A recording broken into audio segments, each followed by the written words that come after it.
एक समय की बात है, एक शहर में चंपक नाम का एक शेर पापा अपने परिवार के साथ रहता था। उसके 2 बच्चे भी थे जिनका नाम रिंकू और पिंकी था। चंपक के अंदर एक बहुत ही गंदी आदत थी। वो आदत थी आलस की। वो सुबह जल्दी नहीं उठ पाता था और देर तक सोता रहता था। पापा, आपकी वजह से हमें स्कूल जाने में बहुत देरी हो जाती है और टीचर से भी हमें बहुत डांट पड़ती है। आप सुबह जल्दी उठा करो ताकि आप हमें समय से स्कूल छोड़ सको। अरे बच्चों, मैं सुबह, यही तो दिक्कत है। मैं चाहकर भी सुबह जल्दी नहीं उठ पाता हूँ। बहुत कोशिश करता हूँ पर नींद खुलती ही नहीं। हम भी तो जाग जाते हैं, आपकी नींद बस पूरी नहीं होती। बच्चों, मैं एक ऑटो तुम्हारे आने जाने के लिए लगा दूंगा जो तुम्हें समय से स्कूल ले जाएगा और वापस भी ले आएगा। तभी चंपक पापा के पापा यानी कि दादाजी आते हैं। बच्चों के लिए ऑटो लगा देगा लेकिन सुबह जल्दी नहीं उठेगा। अरे पापा, आप फिर शुरू मत हो जाना। ऐसा कहकर चंपक पापा काम के लिए निकल जाते हैं पर वो ऑफिस देर से पहुंचते हैं। पर उन पर तो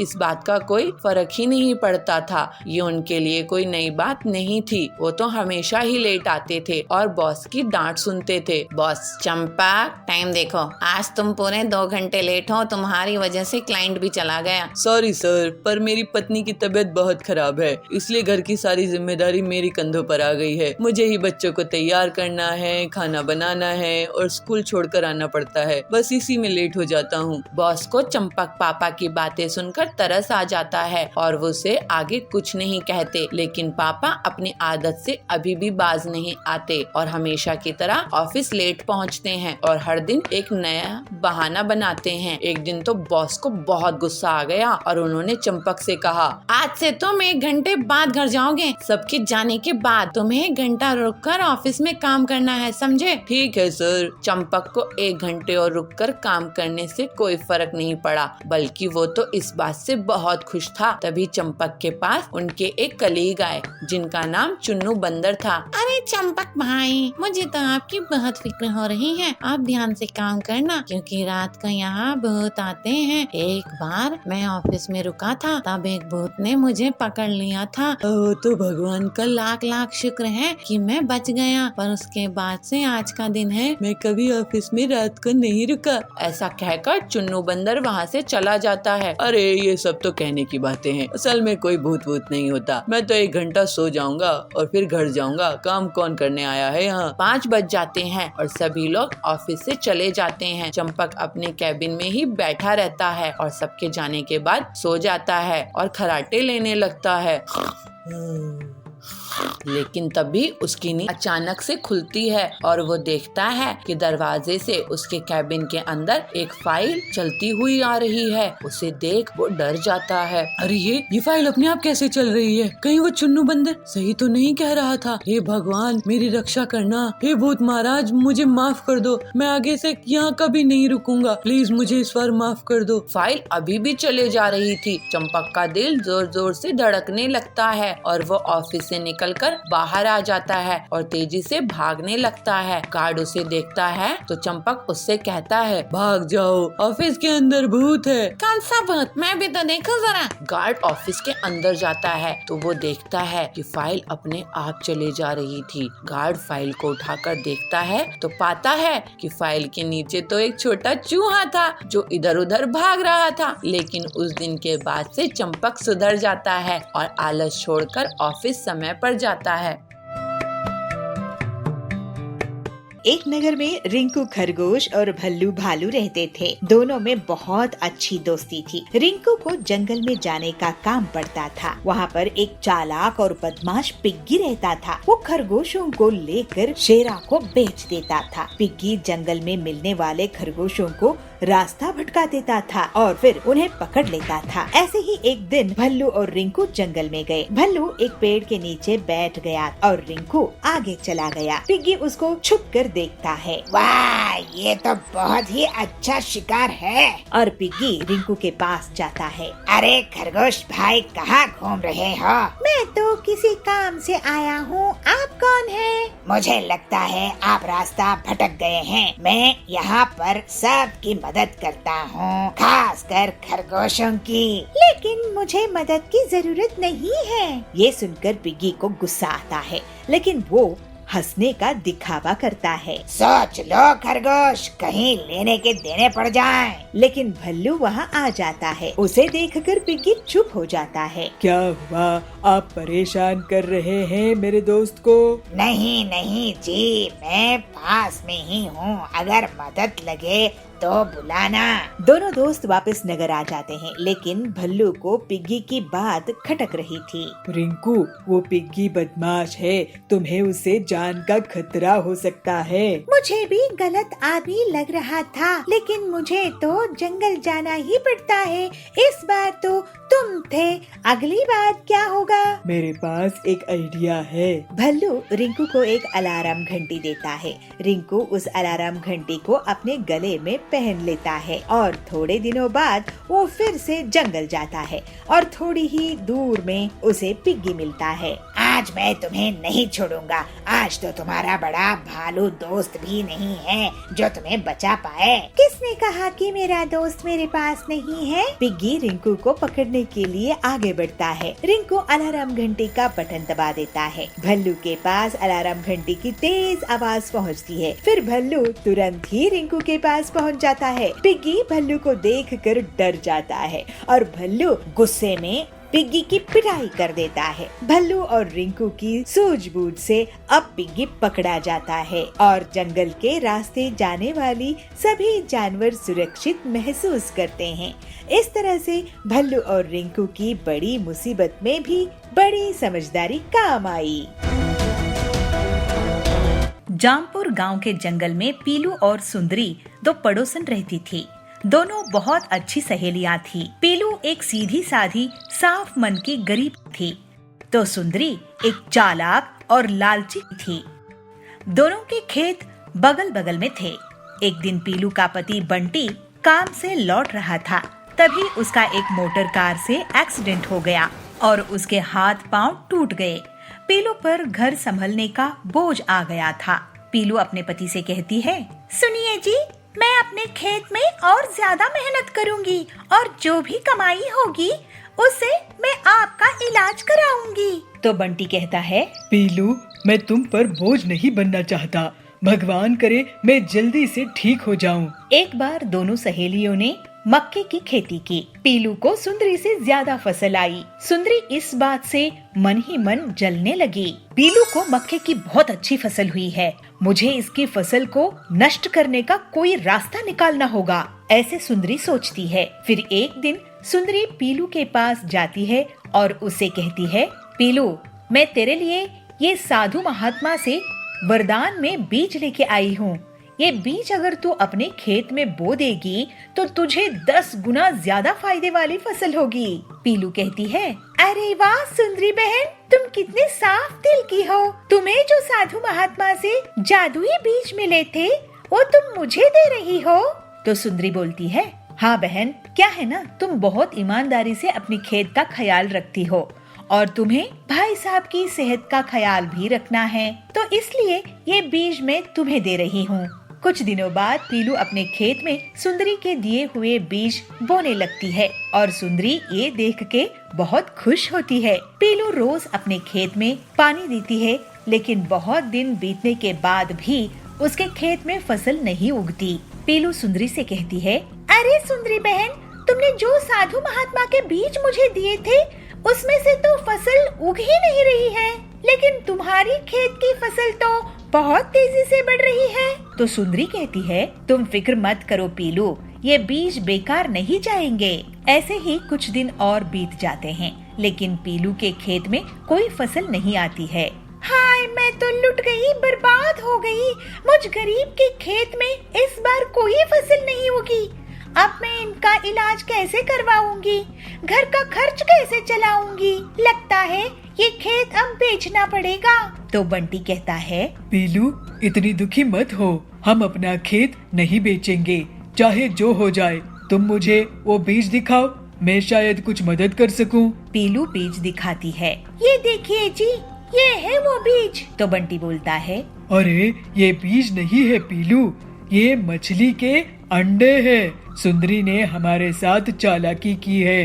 अब मैं तुम्हें एक आइडिया देता हूँ। बंटी पीलू के कान में कुछ कहता है और फिर पीलू मछली की दुकान में जाकर बहुत सारी मछलियाँ ले आती है।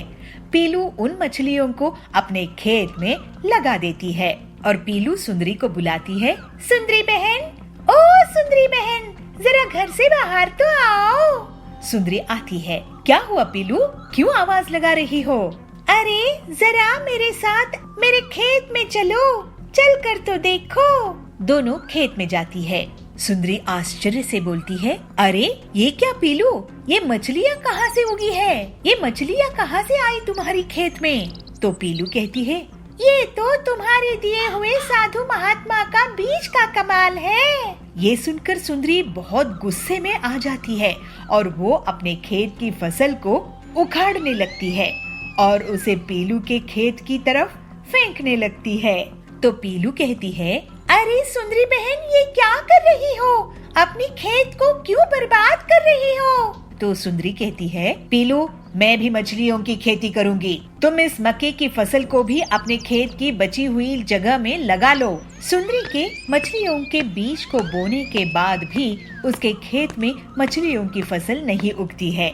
दूसरी तरफ पीलू की खेत में मक्के की फसल लहलहाने लगती है। पीलू बहुत खुश होती है। सुंदरी पीलू से कहती है, पीलू तुम्हारी बीज कैसे मछलियों की फसल उगा दिया, जबकि मेरे बीज से तो मछलियाँ उगी नहीं रहे हैं? तो पीलू कहती है, अरे बहन, तुम साधु महात्मा का आशीर्वाद लेना भूल गई, इसलिए तुम्हारी फसल नहीं आई। तुम उसी साधु महात्मा से आशीर्वाद ले आओ। तो सुंदरी कहती है, पीलू मुझे माफ कर दो, मैं तुम्हें धोखा देकर मछलियों के अंडे दिए। मैं तुम्हारी मेहनत से जलती थी, मेरे पास किसी साधु महात्मा के बीज नहीं थे। तो पीलू कहती है, सुंदरी तुम्हें ऐसा नहीं करना चाहिए था, मेरे पति की जान खतरे में है। तो सुंदरी कहती है, मुझे माफ कर दो बहन, अब मैं ऐसा कभी नहीं करूँगी। पीलू बोलती है, मुझे खुशी है कि तुम सही समय पर सुधर गई। इसके बाद से सुंदरी पीलू के साथ मिलजुल कर रहने लगी और पूरी ईमानदारी से अपना जीवन जीने लगी। इस तरह से पीलू भी अपने पति का अच्छे से इलाज कराकर उसके साथ हंसी खुशी रहने लगी। कोंडागांव के जंगल में बबलू अपनी पत्नी पीलू के साथ रहता था। बबलू बहुत ही नेक दिल, ईमानदार था, लेकिन वो जो भी काम करता था लोग उसका फायदा उठाकर उसे नुकसान पहुंचाते थे। बबलू एक बार किराना दुकान खोला तो गांव के लोग उसे उधार में चीजें खरीद लेते हैं और फिर उसको कभी भी पैसा वापस नहीं करते हैं। इस वजह से उसे दुकान बंद करनी पड़ गई। फिर बबलू ट्रैवल का बिजनेस शुरू किया, लेकिन गाँव वाले उसे लिफ्ट मांगते थे और मुफ्त में ही जगह जगह ट्रैवल कर लेते थे। अपने सीधेपन के कारण वो किसी से पैसे भी नहीं मांगता था। लोग उसकी बस में बारात लेकर भी जाने लगे। इस तरह से उसका ट्रैवल का काम भी ठप पड़ गया। ऐसे ही एक दिन बबलू परेशान बैठा था। तब पीलू उसके पास आके बोली, क्या हुआ जी, आप इस तरह से परेशान क्यों हैं? तुम तो जानती ही हो पीलू, मैं जो भी काम शुरू करता हूँ उसमें मेरा आज तक नुकसान ही होता आया है। मुझे तो यही समझ में नहीं आता कि मेरा इतना नुकसान क्यों होता है। आपको इसलिए नुकसान होता है क्योंकि आप बहुत सीधे साधे हो। इन गांव वालों ने आपके भोलेपन का बहुत फायदा उठाया है। आप उधार में चीजें देते गए, कोई और दुकानदार ऐसा नहीं करता है। अगर ऐसा ही चलता रहा तो हमारे पास खाने के लिए भी पैसे नहीं बचेंगे। तुम सही कह रही हो पीलू, मैं अब एक आखिर बार एक काम शुरू करने की सोच रहा हूँ, नहीं तो शहर जाकर कोई नौकरी ढूंढ लूँगा। नहीं जी, शहर नहीं जाएंगे, यही कुछ कर लेंगे। ठीक है, लेकिन एक आखिरी बार मैं कोशिश करता हूँ। कुछ दिनों बाद बबलू पीलू से कहता है, पीलू, मैं बाजार घूमकर देख रहा था कि कहाँ क्या मिलता है। मैंने पाया कि हमारे गांव में फलों की दुकान तो है ही नहीं। गांव वाले पड़ोस के गांव से फल खरीद कर लाते हैं, इसलिए मैं सोच रहा हूँ कि मैं फलों की एक दुकान लगा दूँ। ये तो सच में बहुत अच्छा आइडिया है, लेकिन इस बार आप किसी को उधार नहीं दोगे। नहीं, अब मैं अपनी आखिरी जमा पूंजी लगा रहा हूँ, इसको मैं बर्बाद होने नहीं दूंगा। फिर जल्द ही बबलू अपनी फलों की दुकान खोल लेता है, लेकिन बहुत से गांव वाले अभी भी उससे बिना पैसे दिए फल ले जाते थे। एक दिन पीलू भी उसकी दुकान में इसीलिए बैठ जाती है कि लोग बिना पैसे दिए फल ना ले जा पाए। एक दिन हरिया काका उनके यहाँ आता है। पीलू, तुम्हारी दुकान में ड्रैगन फ्रूट है क्या? हरिया काका, ये लीजिए ड्रैगन फ्रूट, ये बहुत ही स्वादिष्ट होता है लेकिन महंगा है। स्वादिष्ट तो होता है लेकिन फायदेमंद भी बहुत होता है। और रही बात कीमत की, तो सेहत से बढ़कर क्या कीमत है। अभी मौसम बदलने वाला है और ये इन्फेक्शन से बचाएगा। मुझे ये 5 किलो दे दो। हरिया के जाने के बाद सुनिए जी, हरिया काका क्या कह के गए हैं कि इन्फेक्शन होने का डर है मौसम बदलने से। हाँ, अगर ऐसा होगा तो ड्रैगन फ्रूट से लोगों को इन्फेक्शन होने से बचाया जा सकता है। इसका मतलब हम और ड्रैगन फ्रूट बेच सकेंगे। देखो, गांव वाले ऐसे ही इसे नहीं खरीदेंगे। हम क्यों ना फ्रूट सलाद बनाकर बेचे।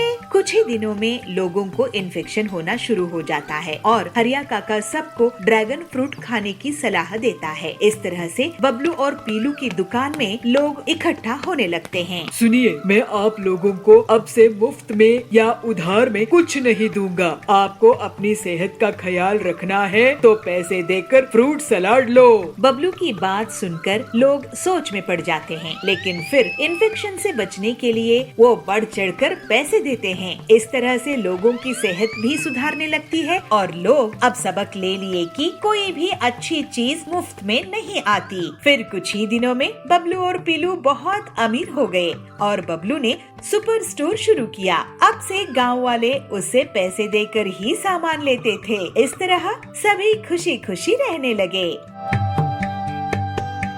शहर के एक जंगल में पीलू अपने पति बबलू कबूतर के साथ रहा करती थी। वो अपने पति को लंच बॉक्स देकर उसे ऑफिस भेजती है। तभी उसे एक अपने मोटर वाहन से उतरती दिखती है। अरे बबली, तू? अरे पीलू, तू यहाँ कैसे? बबली, मैं और मेरे पति इस घोंसले में किराए से रहने के लिए आए हैं। अच्छा, चल मैं अब घर के अंदर चलती हूँ। मुझे इतनी देर धूप में रहने की आदत नहीं है। मैं तो एसी में ही रहती हूँ। अच्छा, लेकिन स्कूल में तो तू हमेशा बाहर धूप में ही खेला करती थी। स्कूल की बात अलग थी। अब मैं अमीर घर में शादी होके आई हूँ। मुझे धूप बिल्कुल सूट नहीं करती है। दूसरे दिन पीलू बबली के घर अचार लेकर जाती है। बबली, ये देख, मैं तेरे लिए आम का अचार लेकर आई हूँ। इसे मेरी सास ने बनाया है, वो भी घर में। अरे, ये ऑयली अचार मैं नहीं खाती हूँ पीलू। ये सब गांव में चलता होगा, मेरे यहाँ नहीं। इसे तू वापस ले जा। पीलू उदास होकर कहती है। ओहो बबली, तेरी लाइफस्टाइल तो बहुत बदल गई है। चल ठीक है, मैं अब चलती हूँ। ऐसे कहकर पीलू वापस अपने घर चली जाती है। ऐसे ही कुछ दिनों बाद करवा चौथ का त्योहार आता है। पीलू अपने पति से कहती है, बबलू जी, मैं ये साड़ी करवा चौथ पे पहनूं तो कैसी लगेगी? पीलू, तुम भी क्या सोचती होगी कि कैसा पति मिला है, किराए के घर में रखा है, नई साड़ी भी नहीं दिला सकता। लेकिन क्या करूं, मेरी तनख्वाह इतनी कम है कि महीना पूरा होने के पहले ही सारा पैसा खत्म हो जाता है। काश इस त्योहार में मैं तुम्हें कम से कम एक अच्छी साड़ी दिला पाता। बबलू जी, आपका प्यार ही मेरे लिए असली दौलत है। आप चिंता मत करो, सब ठीक हो जाएगा। तुम सच में बहुत अच्छी हो पीलू। ये लो 1000 रुपए और इससे करवा चौथ का सामान ले आना। ठीक है जी, मैं पूजा का सामान ले आऊंगी। शाम में पीलू के घर बबली आती है। पीलू, आज करवा चौथ मनाने के लिए सभी बंगलों में आ रही है, तो भी आ जाना। मेरे बंगलों की छत से चांद साफ साफ दिखता है। तुम लोगों की छोटे छोटे घोंसलों में शायद वो सही से निकलेगा नहीं, फिर तुम लोग भूखी रह जाओगी। अगर सब आ रही है तो मैं भी आ जाऊंगी बबली। अब मैं चलती हूँ, मुझे तैयारी करने के लिए पर्सनल स्टाइलिस्ट आने वाली है। वो 50,000 ले रही है मुझे स्टाइल करने के लिए। तुम लोग तो खुद से तैयार हो जाना। रात में सभी बबली के बंगलों में पहुंच जाती है। पीलू भी वहां जाती है। अरे वाह बबली, तुम्हारी साड़ी तो बहुत ही अच्छी लग रही है। ये मेरे मुंबई जंगल के पर्सनल फैशन डिजाइनर ने मुझे डिजाइन करके दिया है। अरे तेरी मेहंदी, उसकी डिजाइन भी कमाल है। ये 25,000 की है। तुम्हारी मेहंदी के खर्च से हमारा पूरा घर ही चल सकता है। सब हंसने लगते हैं। चलो अब चांद निकलने वाला ही है, लेकिन मेरे पति नहीं आए हैं। उनके हाथों से मैं फिल्टर्ड वाटर पीऊंगी, उसके बाद ही अपना व्रत तोड़ूंगी। एक के बाद एक सभी चिड़ियाएं अपने पति का चेहरा चांद के साथ देखकर साथ ही व्रत पूरा कर लेती है। पीलू भी बबलू के साथ व्रत पूरा कर लेती है, लेकिन बबली के पति अभी तक नहीं आते हैं। फिर सभी अपने अपने घर चली जाती है। देर रात को पीलू बबली को फोन लगाती है। अरे बबली, फोन क्यों नहीं उठा रही है? उसके पति घर आए कि नहीं? ऐसे कहते हुए वो अपने पति के साथ बबली के घर जाती है। वहाँ वो देखती है कि बबली अपने हॉल में बेहोश पड़ी हुई है। फिर पीलू तुरंत ही डॉक्टर को फोन लगाती है। इन्हें तो डिहाइड्रेशन हुआ है, इन्हें मैं एक इंजेक्शन देता हूँ, इससे इनकी हालत संभल जाएगी। इनके पति को जल्दी से बुलाओ। फिर बबलू तुरंत ही बबली के पति के ऑफिस पहुंच जाता है और उन्हें पूरी बात बताता है। वो दोनों जल्द से जल्द घर वापस आते हैं। आप कहाँ रह गए थे? आपका फोन नहीं लग रहा था। बबली, तुमने मुझे बताया ही नहीं कि आज तुमने करवा चौथ का व्रत रखी है। चलो अब जल्दी से अपना व्रत पूरा कर लो। फिर पीलू की मदद से बबली अपना व्रत पूरा कर लेती है। बबली, तुमने भाई साहब को व्रत के बारे में क्यों नहीं बताया? मैं फैशन और मेकअप में इतना ध्यान ही नहीं दी कि मुझे इन्हें बताना था, याद ही नहीं रहा। पीलू, तुम्हारी सादगी से मैं सीखूंगी कि इतने कम पैसों में भी कैसे अच्छे से रहते हैं। अब मैं अपनी दौलत के लिए इतनी घमंडी नहीं रहूंगी। उसके बाद से बबली सुधर जाती है और सादगी से अपना जीवन बिताने लगती है। मम्मी पापा, हम कहीं जा रहे हैं क्या? मम्मी, हाँ बच्चों, तुम्हारी नानी का कॉल आया था। वो कह रही थी कि बच्चों की स्कूल की छुट्टी पड़ गई है तो उनके पास आ जाओ, इसलिए हम आज ही गांव के लिए निकल रहे हैं।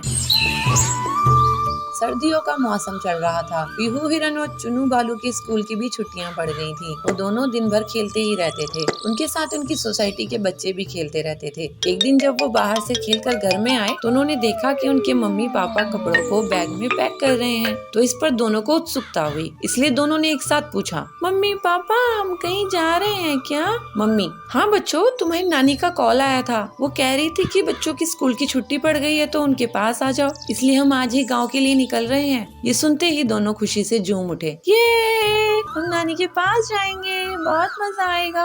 दोनों ने जल्दी जल्दी से अपना अपना बैग पैक किया और ट्रेन को पकड़कर नानी के गांव आ गए। वो जैसे ही नानी के घर पहुंचते हैं वैसे ही नानी बाहर निकल कर आती है और पीहू और चुन्नू को गले से लगा लेती है। अरे मेरे बच्चों, आ जाओ आ जाओ। अरे कितने बड़े हो गए हो तुम तो।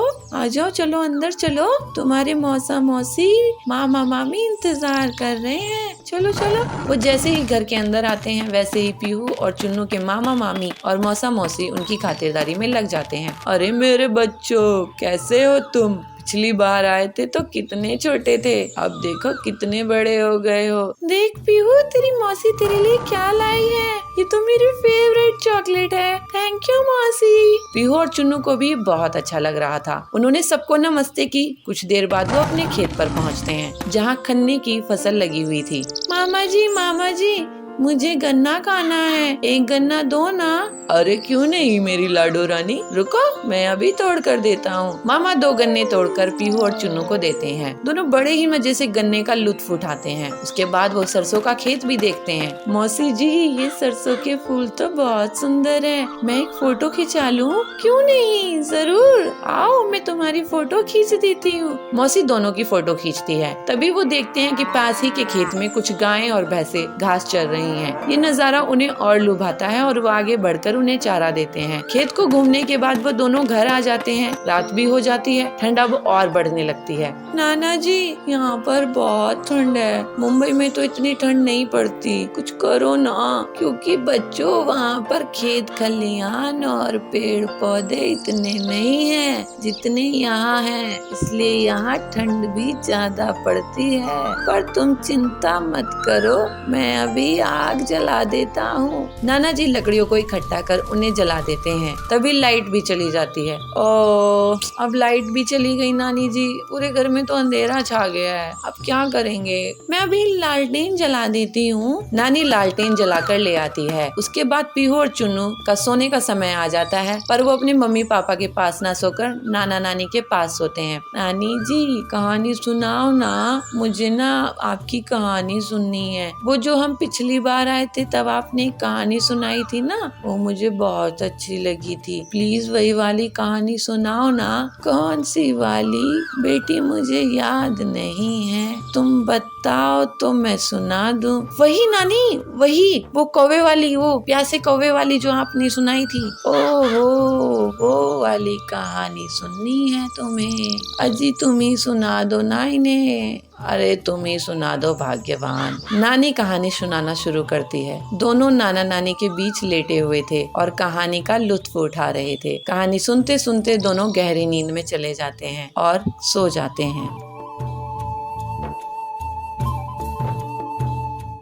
वृंदापुर गांव में पीलू रहती थी। उसके पिताजी मजदूरी करते थे और माँ घर का काम किया करती थी। एक दिन पीलू के पिताजी का एक्सीडेंट हो जाता है और उनके हाथ पाँव टूट जाते हैं। हे भगवान, ये कैसी परीक्षा ले रहा है तू हमारी? घर में शादी के लायक लड़की बैठी है और इनके हाथ पाँव टूट गए हैं। इनके इलाज के लिए हमारे पास पैसा भी तो नहीं है। माँ तुम चिंता मत करो, अच्छी बात तो ये है कि पिताजी की जान बच गई है और इनके इलाज के लिए मैं पैसा कमाऊंगी। मुझे शुद्ध घी के लड्डू बहुत अच्छे से बनाने आते हैं। मैं शुद्ध घी के लड्डू को ले जाकर घर घर बेचा करूंगी। लेकिन उसके लिए भी तो पैसा चाहिए ना पीलू। मेरे पास कुछ पैसे जमा है, मैं उन्हें इस्तेमाल कर लूंगी। इसके बाद पीलू शुद्ध घी के लड्डू बनाना शुरू कर देती है और उसको अपनी एक टोकरी में ले जाकर बेचने लगती है। लड्डू ले लो लड्डू, शुद्ध घी के लड्डू। लड्डू ले लो लड्डू, शुद्ध घी के लड्डू।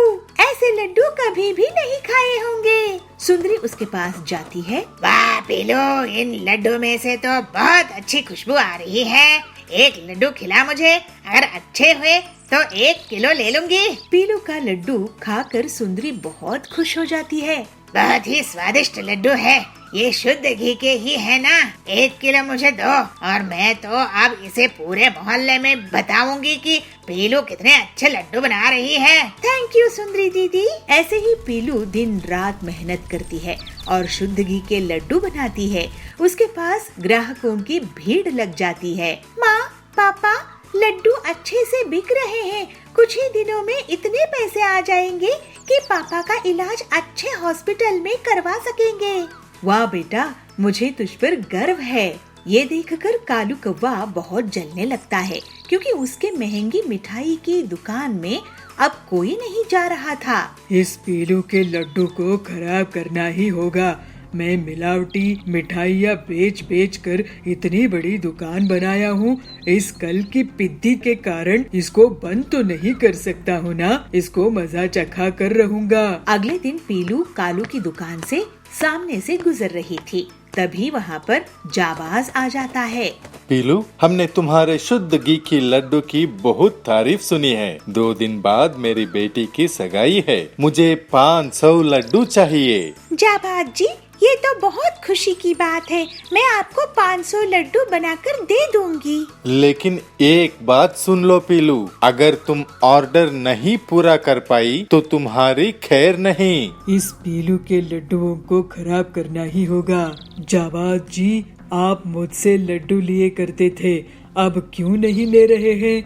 मैं आपको 501 लड्डू दूंगा। तुम्हारे लड्डू अब मेरे नौकर भी नहीं खाते हैं और मुझे क्या भिखारी समझ के रखा है जो 1 लड्डू ज्यादा दोगे? भागो यहाँ से। ये सुनकर कालू की बेइज्जती हो जाती है। वो बहुत गुस्से में आ जाता है और पीलू से बदला लेने की ठान लेता है। उस रात पीलू जाबाज के लिए लड्डू बनाने की तैयारी कर रही थी। फिर वो सोने चली जाती है। तभी कालू एक केमिकल के पैकेट लेकर उसके घर में घुस जाता है। अब इस पिद्दी को जाबाज से पिटवाऊंगा। कालू लड्डू में पाउडर छिड़कने के लिए आगे बढ़ता है, लेकिन वो अंधेरे में गरम गरम चाशनी की कढ़ाई में गिर जाता है और चीखने लगता है। अरे बचाओ बचाओ। तो पीलू वहाँ आती है। अरे कालू तुम! फिर पीलू कालू को बड़े चम्मच से निकालती है। मैं तुम्हारे लड्डू बर्बाद करने के लिए आया था। इस केमिकल के साथ मुझे माफ कर दो पीलू। लेकिन तभी वहाँ पर जाबाज के आदमी पहुँच जाते हैं। ये जाबाज जी के सिक्योरिटी गार्ड है, मेरे यहाँ लड्डू की सिक्योरिटी के लिए खड़े थे। अब तुम इनसे पीटने से नहीं बच सकते कालू। इस तरह से कालू की पिटाई हो जाती है और पीलू के लड्डू खाकर जाबाज के रिश्तेदार पीलू की बहुत तारीफ करते हैं। अब पीलू की दुकान इतनी चलती है कि वो अपने पिताजी का अच्छे से इलाज करवा लेती है और कुछ ही दिनों में अपनी लड्डू की एक छोटी सी फैक्ट्री खोल लेती है। पीलू और उसका परिवार अब हंसी खुशी रहने लगता है।